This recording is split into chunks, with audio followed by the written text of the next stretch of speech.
Sa ikawalong araw ng clearing operations ng mga otoridad laban sa Maute Group sa Marawi City, umabot na sa 104 ang napatay.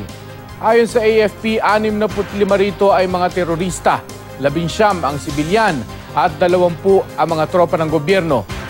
At hanggang ngayon, mayat-maya pa rin ang pag-atake ng militar sa mga hinihinalang kuta ng Maute Group sa Marawi. Makibalita tayo kay Emil Sumangil. Ang operasyon naman ngayon ng militar nakasentro sa barangay Raya Madaya 1, Raya Madaya 2 at Lilod.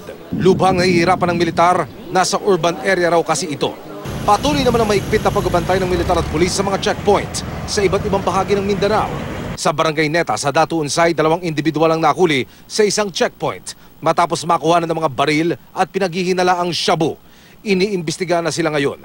Kahapon, hinarangan ng mga pulis ang convoy ng mga sasakyan na ito na papasok sa city proper ng Marawi. Pero hindi inintindi ng convoy ang roadblock at nilagpasan lang ang mga pulis kahit paputokan na. Pati ang sumunod na convoy na maghahati daw ng tulong sa mga naipit na residente, hinarang.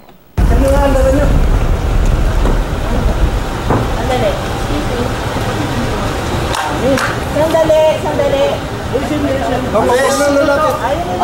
Ilang saglit pa bumalik sa checkpoint ang unang convoy na pinaputokan ng mga pulis. Nagpakilalang dating konsehal ng Marawi ang sakay na nag-rescue raw sa kanyang lolo. Sino mang tao na yung lolo niya na hindi niya gustong sakloloy, kahit mamatay kami siguro, kukunin namin siya. Hinold muna sila ng mga pulis dahil lahat dapat nang papasok sa Marawi City may authorization mula sa AFP. Habang nasa Davao City, binigyan ng update si Pangulong Duterte ng AFP kaugnay ng krisis sa Marawi.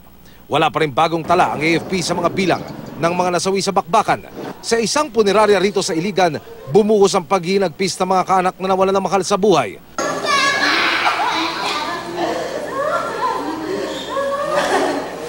Nakalagak dito ang 16 na sibilyang nasawi dahil sa bakbakan. 11 sa mga ito, hindi pa natutukoy ang pagkakakilanlan. Naiwi naman na sa Pagadian City ang bangkay ni Private Marlo Rota, isa sa mga sundalong nasawi sa kaguluhan. 5 buwan pa lang nagsisilbi sa sandatahang lakas ang 21 anyos na sundalo. Naging emosyonal ang kanyang pamilya at mga kaibigan sa pagdating ng kanyang labi na lulan ng military truck. Bagamat masakit, ipinagmamalaki ng kanyang ina ang kabayanihan ni Marlo. Nananawagan din siya sa teroristang grupo na sumuko na sa gobyerno. Emil Sumangil, GMA News.